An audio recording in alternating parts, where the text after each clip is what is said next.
Hi friends, Toyota വാറിനെ കുറിച്ചാണ് ഞാൻ നിങ്ങൾക്ക് ഈ വീഡിയോയിൽ കാണിക്കുന്നത്.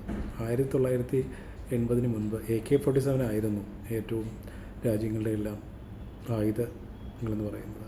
ടൊയോട്ട ഹൈലക്സ് 1987 അത് ലിബിയയും ചാഡ് രാജ്യവും തമ്മിൽ നടന്ന യുദ്ധത്തിൽ, അതായത് അന്ന് സോവിയറ്റ് യൂണിയൻ്റെ അണ്ടറിൽ ഉണ്ടായിരുന്ന ലിബിയ, അവരെ അറ്റാക്ക് ചെയ്തത് ചാഡ് എന്ന് പറഞ്ഞൊരു ഫ്രഞ്ച് അലൈസ് രാജ്യത്തെയായിരുന്നു. ആ രാജ്യം വളരെയധികം ആർമി എന്ന് പറയുന്നവർക്ക് വളരെയധികം പവർഫുൾ അല്ലായിരുന്നു.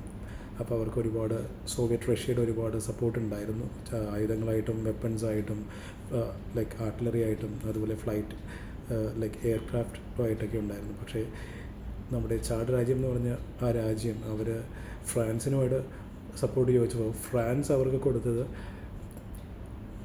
ടൊയോട്ട ഹൈലക്സ്, അതിനകത്ത് വെപ്പൺട്രി ആയിരുന്നു. അതുപയോഗിച്ച് അവർ സോവിയറ്റിൻ്റെ ടാങ്കുകളെ അടിച്ച് നിലം പരിശാക്കി. അങ്ങനെ അവർ ടൊയോട്ട വാർ എന്നുള്ള പേര് വന്നു. ടൊയോട്ട വാറിൽ വിജയിച്ചു.